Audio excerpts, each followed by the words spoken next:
반갑습니다. 자기돌봄TV의 공사부입니다. 한동안 영상을 많이 못 찍었어요. 네, 그거는 솔직히 고백을 하면 몸이 바빠서가 아니라 마음이 바빠서입니다. 마음이 왜 바쁠까요?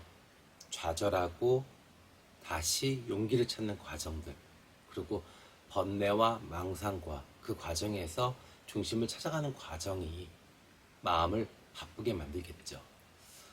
저는 사실은 실존주의 또 자기돌봄이라는 이야기를 주제로 여러분들과 이야기를 나누는 그걸 테마로 잡은 이유는요, 저 자신이 너무너무 나약하고 그리고 쉽게 더럽혀지는 그런 마음을 갖고 있기 때문에 자기돌봄의 주제 또 실존주의에 대한 주제를 잡고 여러분들과 이야기를 나누려고 했습니다.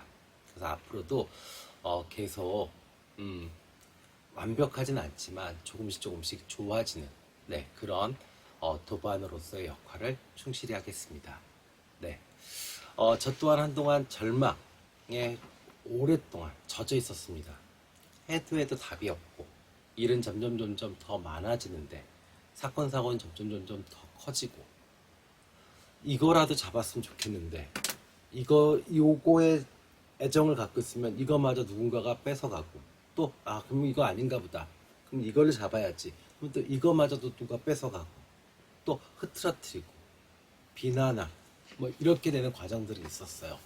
지금도 아마 그런 과정인 것 같아요. 네, 그래서 저는 아직도 절망 속에 살고 있습니다. 그러면 이 절망이라는 게 무엇일까요? 단어 그 자체의 뜻은 바라볼 것이 없게 되어 모든 희망을 끊어버림. 그러니까 내 자신이 스스로 그냥 탁 나버리게 되는 거죠. 벽에 부닥쳤는데 벽을 넘어설 용기가 없는 겁니다. 그러한 상태, 이것을 절망이라고 표현을 해요. 단어적 표현으로요.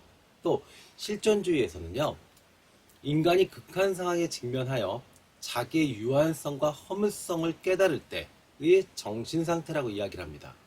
근데 우리가 대부분의 이런 자본주의 사회에 살고 있는 현재 우리가 이렇게 철학적으로 절망감을 빠질까요? 존재의 허무, 인간의 유한성, 이런 걸로 절망이 빠질까요? 아닐 거예요. 그죠? 네. 무엇인가 정말 내가 희망을 갖고 애착을 갖고 했던 것들이 무너지고 정말 아무것도 없이 다 사라질 때, 그때 우린 절망을 느낄 겁니다. 그래서 키에르케고르의 약간 좀 고차원적인, 실존주의에서 약간 고차원적인 그런 절망과 다르게 우리는 좀 세속적인 절망에 좀 휩싸이지 않나 싶어요. 저 또한 생활인으로서 어쩔 수 없이 그런 절망감에 매일매일 시달리고 있고요. 네. 자, 그러면 이 절망은 결국엔 뭘까요? 어떤 학자는 절망은 자살로 가는 문이다라고 이야기를 해요. 네. 우울, 무기력, 사실 되게 위험하죠. 근데 그거를 사실은 이끄는 동원은 절망감입니다. 내가 무엇인가 할 수 없다. 그것이 정신적으로도 육체적으로 나의 한계성을 깨달았을 때, 그때 그냥 놔버릴 때, 그때 우리는 절망감에 빠질 수 있습니다. 그러니까 불교에서의 내려놓음과 다른 거죠. 내려놓음으로써 깨닫는 것과 내려놓음으로써 번뇌 망상이 올라오게 되고 허무감이 몰려오게 되는 것은 다른 문제입니다. 그래서 우리가 무엇인가를 막 집착할 때, 그때 그것이 이루어지지 않았을 때 우리는 대부분 다 절망에 빠지게 되죠. 네, 그래서 이 절망은 인간의 정신과 육체를 극단으로 치닫게 하여 파멸하게 하는 가장 강력하고 무서운 감정입니다. 그래서 아까 말씀드렸듯이 절망은 자살로 이르는 문이다, 이렇게도 표현할 수 있겠죠. 자, 그러면 우리가 키에르케고르에 대해서 좀 공부를 하고 있잖아요. 그러면 키에르케고르가 무슨 이야기를 했는지 정도는 알고 갑시다. 네. 자, 키에르케고르는 보편적 인간과 개별적인 자기를 구별했어요. 보편적 인간은 어떤 그 보편성을 가진 그런 인간으로서의 모습입니다. 여기에는 도덕성이나 완전성 이런 것들도 포함되겠죠. 자, 그러면 개별적인 자는 그만큼의 도덕적이거나 그만큼 완성적인 모습은 아닙니다. 그럼 그 개별적인 자기가 의식을 할 때에 나타날 때의 모습은 자아다라고 이야기합니다. 우리가 실존주의 사상이 심리학의 태동을 만들었어요. 그러니까 지금 이 심리학에서 이야기하는 그런 원론적인 단어들이 다 한 번씩 실존주의에서 건드려 줍니다. 단어 정리가 되는 거죠. 각자 학자들마다 조금씩 다르겠지만요. 네, 그래서 자아를 그렇게 표현합니다. 그러니까 개별적인 자아를 의식하는 그런 자기, 이것이 자아다라고 이야기를 하는 거예요. 네, 그러면 자아를 좀 더 이야기를 하자면 키에르케고르의 이야기는 자아는 정신이다라고 이야기합니다. 그럼 정신은 뭐냐? 정신은 관계를 이야기합니다. 그러니까 유동적이고 변화되는 거죠. 관계라는 것이 그렇잖아요. 항상 변화의 가능성이 있는 거죠. A와 B의 관계. 그렇다면 여기서는 분명히 변화의 가능성이 있다는 거죠. 그죠? 그러면 A와 B, 이게 무엇이냐? 자, 자기 자신을 의식하지 않고 행동할 때의 모습은 즉자라고 표현합니다.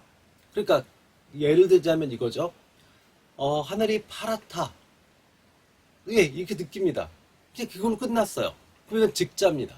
그런데 그것을 느끼고 있는 나를 의식하는 그것을 대자라고 합니다. 그러니까 하늘이 파랗다라고 느끼는 내가 있네? 라고 느끼면 이게 대자예요. 그래서 즉자와 대자의 관계성이 정신이고 자아는 곧 정신이다. 이렇게 표현합니다. 이해되시죠? 네. 그래서 키에르케고르는 이 즉자와 대자의 균형 상태가 맞아질 때 이걸 찾아가는 과정이 참된 자기를 만드는 과정이다라고 이야기를 합니다. 그런데 재밌는 건 보편적 인간이라는 건 어때요?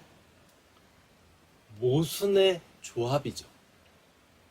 우리 그렇잖아요. 인간으로서의 삶 어때요? 무한과 유한, 그죠?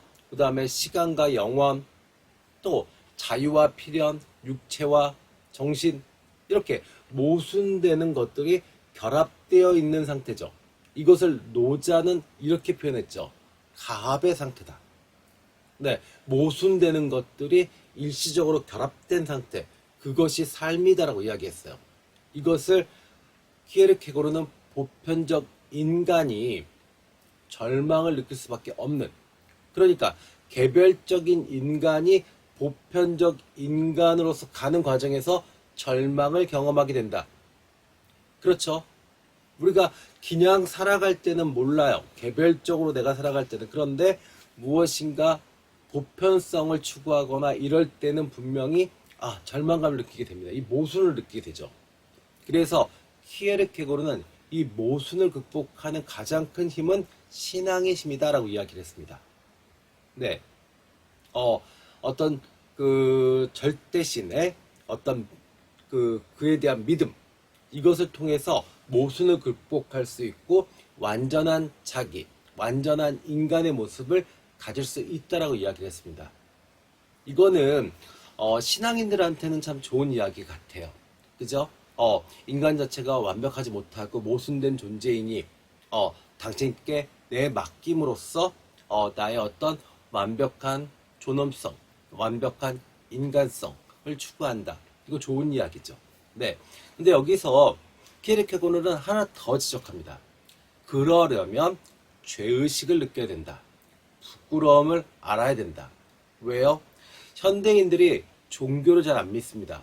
왜 그럴까요? 현대인은 죄의식이 적습니다. 부끄러움을 잘 몰라요. 그러다 보니까 자신의 어떤 유한성, 모순, 이런 것을 깨달을 기회를 못 얻습니다. 다들 그냥 이 즉자의 상태로 삽니다. 대자의 모습은 없어요.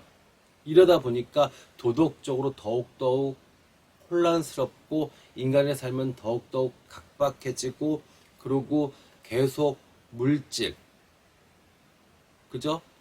명예, 뭐 이런 것들만 추구하는, 권력, 이런 것들만 추구하는 세상이 돼가고 있죠. 맞죠? 네, 그래서 키에르케고르가 이야기를 한 거는 죄의식을 느껴라. 부끄러움을 느끼면 신에게 의탁할 수 있는, 내맡길 수 있는 힘이 거기서 생긴다라고 이야기를 해요. 자, 키에르케고르의 이야기는 여기까지입니다. 자, 그러면 우리 삶에서 절망감, 네, 이거 어떻게 해결을 해야 될까요? 저는 많은 사람들을 만나봐요. 그리고 제 주변에 아주 많이 아픈, 정신적으로 많이 아프신 분들이 너무 많습니다. 네, 그래서 사실 마음 공부하기가 참 좋은 환경적 여건을 갖고 있는데 절망감을 아예 안 느끼시는 분들도 계세요. 왜요? 그런 분들 특징이 뭘까요? 희망을 갖지 않으니까요. 그냥 무기력 상태로 쭉 살아갑니다. 이 직자의 상태로 그냥 살아가는 거예요. 어떤 대자의 어떤 관계가 없어요. 대자와의 관계가 없습니다. 그러니까 정신활동이 안 되는 거죠. 그러니까 여러분들이 만약에 지금 현재 절망감을 느끼고 있다 그러면 그거는 내가 희망을 가지고 있었다는 거예요. 그러면 다시 그것을 극복하려면, 절망감을 극복하려면 다시 어떻게 해야 돼요? 다시 희망을 가지셔야죠. 네. 물론 자꾸 넘어지고 깨지고 이러면 지치고 힘들어요. 네, 제가 매번 느낍니다. 저도. 네. 그러면 어떻게 해야 돼요? 조금 내려놓고 쉬세요. 여행도 좀 가시고요. 명상도 좀 하시고요. 좋은 음악도 좀 들으시고요. 좋은 음식도 좀 챙겨 드세요. 네, 몸까지 무너지면 절망감은 더욱 커집니다. 네, 그래서 몸을 돌보시면서 다시 몸을 추스리고 그 다음에 다시 희망을 찾으십시오. 방향은 바꿔도 돼요. 네, 꼭 우리가 사회적으로 성공하는 방식, 남들이 다 인정하는 방식으로 우리가 살아가야만 행복한 것은 아닙니다. 네, 전혀 다른 방식으로 살아가도 어느 순간 내가 원하는 명예, 명성, 권위, 돈 얻을 수 있습니다.